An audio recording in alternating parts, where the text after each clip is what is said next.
Hello, everyone. This is Angel from the CROC Podcast, Citizens Reunited to Overcome Cancer. This week, we are being preempted, but we didn't want to leave you without anything meaningful. So today, we're taking you back to a powerful conversation from Season 3, Episode 146, Making Your Own Decisions, a tricky business for survivor thrivers. Because the moment the word cancer is spoken, suddenly, everyone becomes an expert. Everyone has advice. Everyone has opinions. But how do you feel, and how do you keep your voice, your autonomy, and your peace without starting a civil war with the people trying to support you? Dr. E and myself, we will now take it over as we talk about finding that balance, because that's today's CROC Podcast Throwback, and we'll see you this Wednesday with a brand new episode. The CROC Podcast is not just a podcast, we're a movement. And the throwback episode starts right now. Welcome to Citizens Reunited to Overcome Cancer, a show to make your survivorship an easier journey by providing information and advocating for you. A show to help practitioners and their level of performance. This is the CROC Podcast. Here is your host, Dr. E. And alongside him to share some hope and inspiration from the Have Faith, Let It Begin podcast, co-host Angel Santana. Howdy, CROC Nation. Dr. Tommy and Ellie here with you with another amazing CROC podcast. I use the word amazing not because I'm amazing, but because you are amazing. Alongside me to help with this podcast, as always, Angel Santana. Have Faith, Let It Begin. Angel, you're looking beautiful today. You got rocking a new hairstyle, rocking a clean face. What is it? You don't look like a gang member anymore. Yeah, this is what we call clean shaven, relaxed. The sun is out. The snow is melted. It is another episode of the CROC Podcast. Yeah, I have to say this week does feel like spring wants to sprung, as they say. So, Angel, I was doing some thinking, and as always, I'm always trying to, sometimes with these podcasts for our survivor/thrivers, I already have a good idea of what I want to do a week before or 2 weeks before. We're working on a different sort of, maybe a series of podcasts, or we call them a module of a certain topic. And sometimes something just comes to my mind at the last minute, and that's what today's podcast is all about, just a last minute inspiration. And it really derived from me thinking about my childhood and my family and the crazy Italian American family that I grew up in. And I was thinking, wow, what a bunch of wonderful, loving people. But boy, they were nosy and they were controlling and they were judgmental. And boy, it sure messed me up, even to this day. I'm sure you could understand from your background as well. Absolutely, my friend. You're bringing back memories. So I was thinking to myself, my gosh, if I had a hard time individuating, which is a fancy word for like becoming sort of self-sufficient, which never did happen, by the way. Imagine how a person must feel as a cancer survivor/thriver. About when they get their diagnosis, having to make decisions and how to do that and retain their autonomy. I was just thinking that even after, I got older, got my degree, started working, got married, had kids, I even felt that the pressure from my family actually increased rather than decreased. And I felt that it took, and sadly, and I'm happy that my mom lived a long life, but it wasn't until she left us that I really started to finally feel a little autonomous. And I'm thinking to myself, imagine, having this overly protective, reactive family, and how I responded to that. I think that I'm even so right now, even to this day at age going on 64, I even feel that if someone even sniffs wanting to tell me what to do, I'll do the exact opposite, even if it's not good for me, because I don't want anybody telling me what to do. Do you kind of get the same kind of feeling? Oh, God, yeah. Yeah, and I said this before, but I'll say it again. And I said to myself, imagine what a cancer survivor thriver must have to go through, as it relates to becoming autonomous and able to make their own decisions about not just about healthcare, Angel, but about their own personal decisions, about their survivorship, thrivership decisions, and all that comes with it. So thus the podcast. And I want to say that it all starts with the impact of the cancer diagnosis. And let's be honest, that impact is nothing short of nuclear. It's like a nuclear bomb explodes in your life. And the first thing that happens is there's that misconception that everyone that's not in the cancer game goes through, and that's the misconception that cancer will kill you no matter what. And that's absolutely not true. Cancer is not a death sentence. Instead, it's a treatable condition.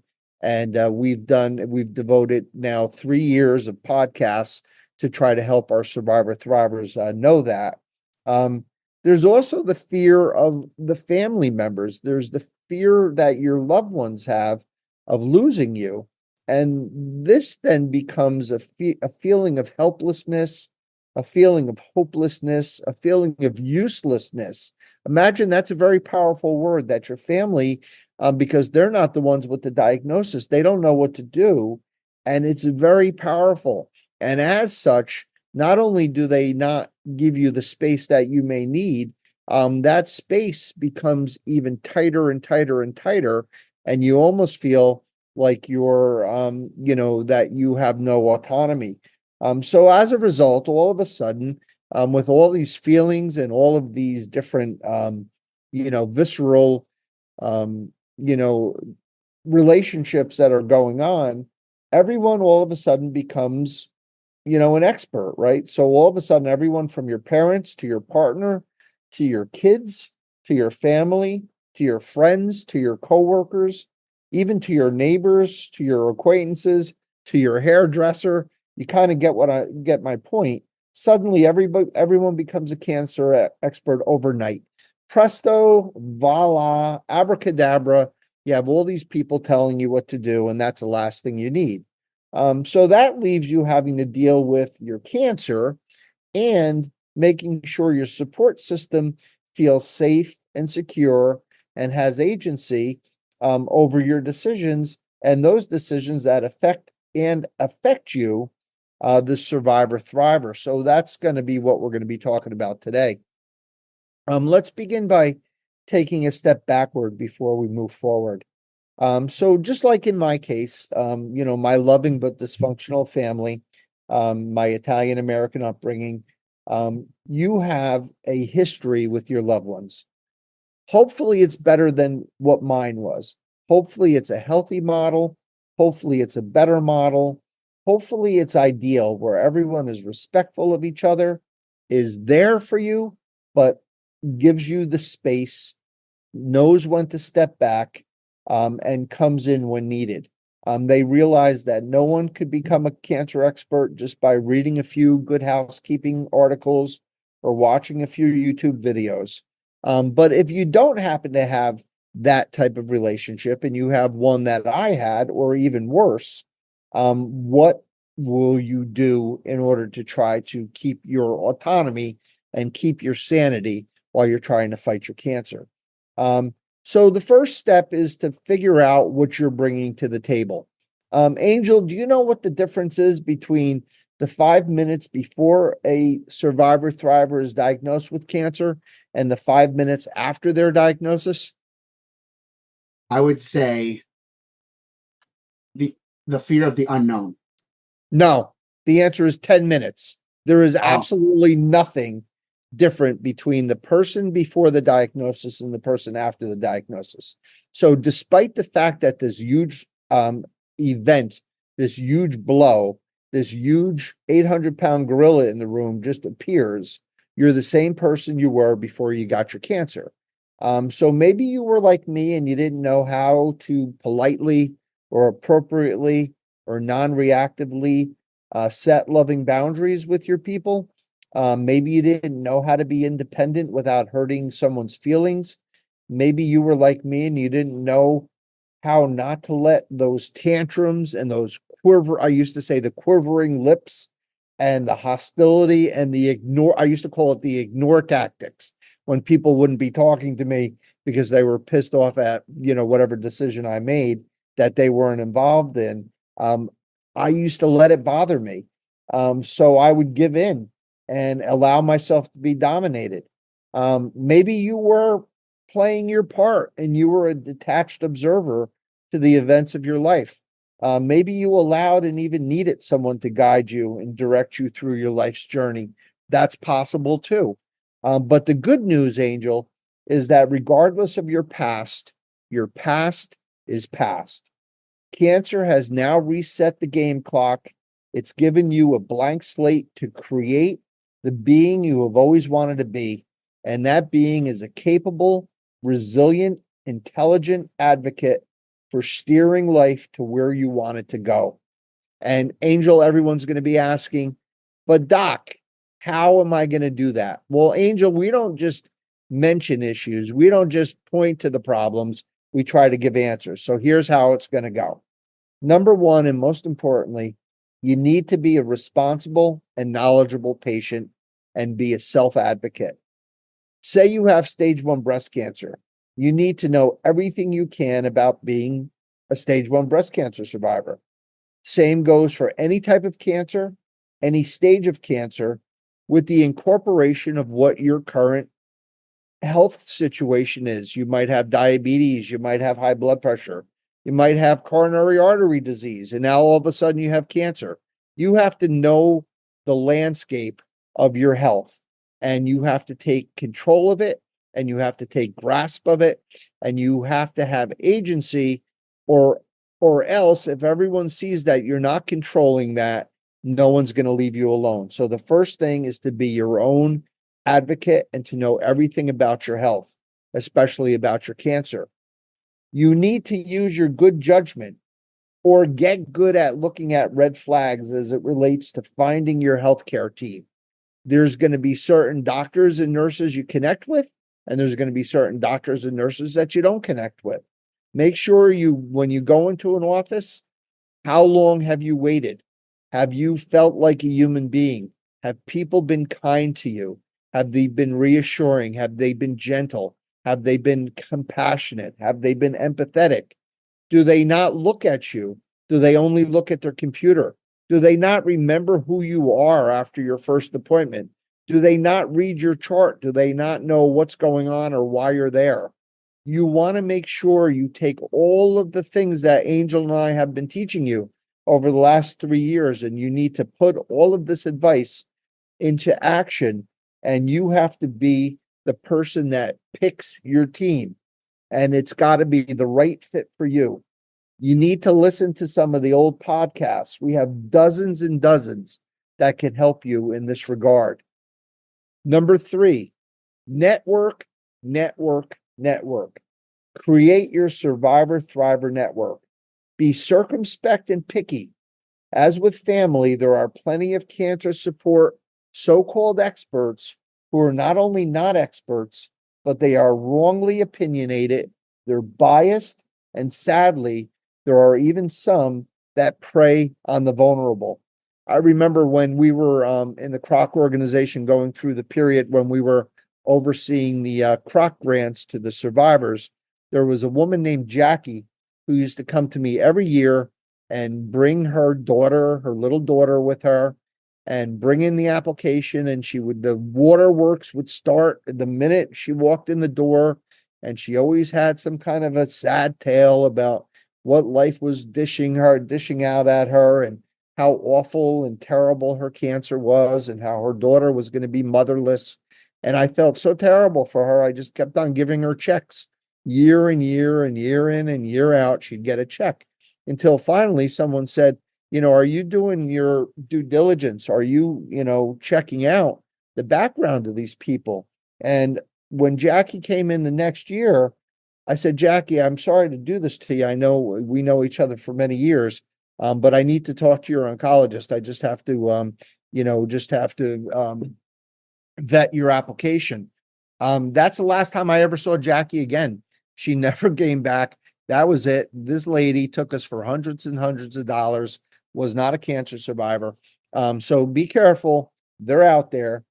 Do not be afraid or ashamed to ask questions.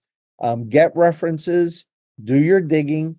The more someone protests, the more somebody starts arguing with you, the more you can be sure that that person is a fake. So be picky and be circumspect when you're creating your networks. Make a life chart to navigate your cancer. You put cancer in the middle of this big piece of paper, one of those big, what would you say, project management papers. And then you put all of the different hubs of your life. You have your health, of course, is first, but cancer also affects your finances. It affects your professional life. It affects your relationships. It affects your spirituality. It affects you emotionally. Put into action a plan with the right support structure to survive the storm. Now, Angel, and only now are you ready to face your peanut gallery, your support system. So the first thing you guys are going to do is you're going to do what's called an inverse or reverse intervention. You guys have heard of an intervention when everybody kind of just shows up and kind of rabbit punches you. You kind of think everyone's there for dinner, and then all of a sudden there's no food and everyone's sitting in a circle and you're in the middle, and they're there to tell you about your drinking or there to tell you about what you're doing to ruin your life. But now it's your turn to turn the tables on them. You're going to do a reverse intervention. It's your chance to utilize your support team as only you see fit. So you may have an unusually healthy dyad where you have a great relationship with your support system and everybody is appropriate and everybody is respectful. And if so, God bless you. It might just take a quick huddle just to tell them where your head's at. And that might be enough. Just kind of tell them where you're at, what you're expecting, what you've done so far, and what your plan is. And it may be the end. That might be the only thing you need to do. Or you may be like me, and that may not be the case. And this is where I always fail. I never figured out how to be gentle, understanding, and loving. I always was defensive and I was always reactive. How they behave will be the same as they've always behaved. They're always going to be the same, and they're expecting you to be the same. But the big surprise is you are not the same. You are a new you. You have changed. You have taken life and you have become not just, an observer. You have become an active participant in your life and in your survivorship and in your thrivership. And they're not going to expect that. You're going to be very, very foreign to them. And you need to be very cognizant of that. And you have to be very, very understanding that they don't really know the new you yet. So we're going to put together some essential strategies. I call the first part the nuts and bolts. So the first thing you're going to do is you're going to inform everybody of what's going on. Guys, I just wanted to sit you down and let you know I felt a lump in my breast. I went to my doctor, got a mammogram, got a biopsy. I got breast cancer. That's the bad news. The good news is it's contained. It's a stage 1. I need to have this thing cut out. Then I need to get some radiation. And then I have to take some hormone pills for 5 years. My doctors are Dr. Smith and Dr. Jones and Dr. Jackson. They're in the local cancer center. I trust them. They're very educated. They have a lot of experience. I don't feel I need a second opinion. I feel that I have the right people taking care of me. Number 2, you need to educate them. Educate them on what breast cancer is, because they didn't hear the word breast. They heard the word cancer. So you need to tell them that cancer is not what we all thought it was. Cancer is a disease like so many other diseases. Cancer is not going to be something that's going to take your life away. Cancer is going to be like getting a diagnosis of high blood pressure or diabetes, and you're going to deal with it with the right people, and you're going to deal with it with the right medications and the right interventions. Number 3, you need to reassure them. You have to make sure that they know that you have it in your grasp, that you have control over it, that you have absolute command over your diagnosis, and you have a plan put in place. You don't need to hear about stories of people they know or a cousin's, brothers, sisters, babysitters, goddaughters, dog sitter, went to this doctor who cured them and blah, blah, blah. You don't need any of that. And you just have to reassure them that you got this. The second part, wine and cheese. You have to commit and recommit to your family members, to your support system. You have to let them know that even though you're taking agency over your life and your decisions, that doesn't mean that you're not committed to them, that you don't love them, that you don't care about them. This is not an insult. This is not a degrading situation. They're not taking a pay cut. You're not firing them. You're actually even more committed to them by taking control of your life, by taking control of your health.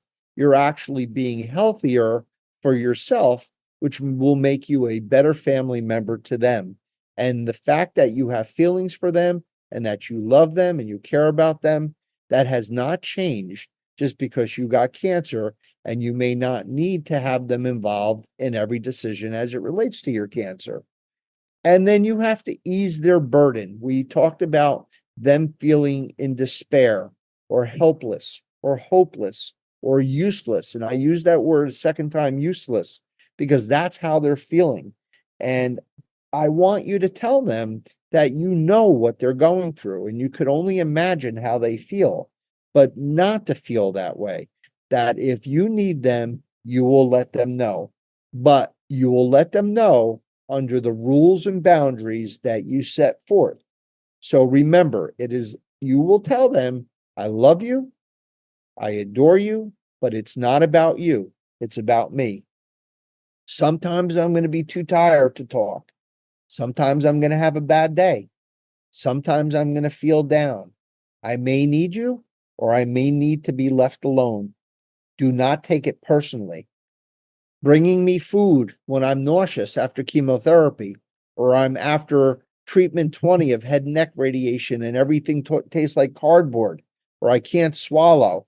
That not only will not be helpful, that will be hurtful. It's not a good thing. I may not be able to host Christmas this year. I may not be able to come to Christmas this year. I may need to skip a holiday. It's okay. You set your rules and your boundaries as you see fit. Delegate and triage. Use your talent. Use the strengths of the people around you. Use the talents of your support system, of your family members. We had a family, well, we always had our Aunt Marita, who was always there for everything, but we also had a family friend. Her name was Michelle. And if there was a death, if there was a tragedy, if there was an issue, I may not have seen Michelle for months, but Michelle would appear. She wouldn't say a word while everyone was grieving. She put out the food. She cleaned up the house. She made sure everything was done properly, that everybody got taken care of, and that all of the important decisions that needed to be made were made with the people that needed to make them. And when things were stable, she would disappear. If you have a Michelle in your life, use her, delegate to her. You also need to be a spin doctor.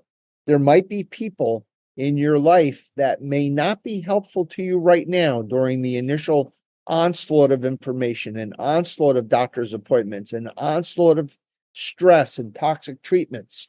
But be a diplomat. You will say to them, Joe, I love you. I don't need you right now, but I will need you in the future. I may need you to take me to the city for an appointment. I may need you to go shopping for me. I may need you to watch the dogs if I'm in the hospital because my blood counts have gone low. I don't know when I'm going to need you, but when I need you, be ready. And last but not least, do what I call a toxiectomy. Angel, you know what a toxiectomy is? No, but it sounds a little painful. It's actually the opposite. Let's be honest, Angel, we all have toxic people in our lives. How they get there, the reasons are myriad. There's a million reasons why we have toxic people in our lives. This is not the podcast to explain that. How many toxic people in our lives are generally a reflection of our mental stability and our self-esteem. But no matter what the reason is or how many toxic people you have in your life, now is your chance to clean house. Cancer is the perfect instigator and motivator to remove all that is bad in your life and replace it with all that is good, all that is healing, all that is soothing, and all that is peaceful. So to my cancer survivor thrivers out there, I know what you're going through in the sense that I see it play out every day. I see people being overwhelmed and overpowered by their support systems. I see the absolute pain that you have trying to get autonomy over your life. You're overwhelmed. You want to make your decisions. You want to be your own advocate, and you need ways on how to make that happen. I'm hopeful that Angel and I provided you those answers.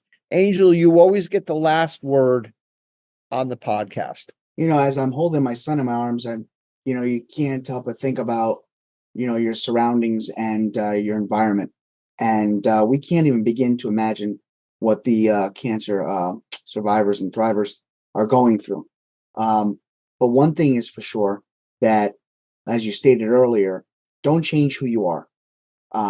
The diagnosis and the treatments may change the direction of what you didn't plan on having, but the path that you are leading is righteous.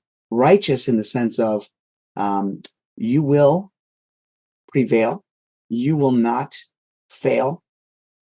The doctors that are with you will help you succeed.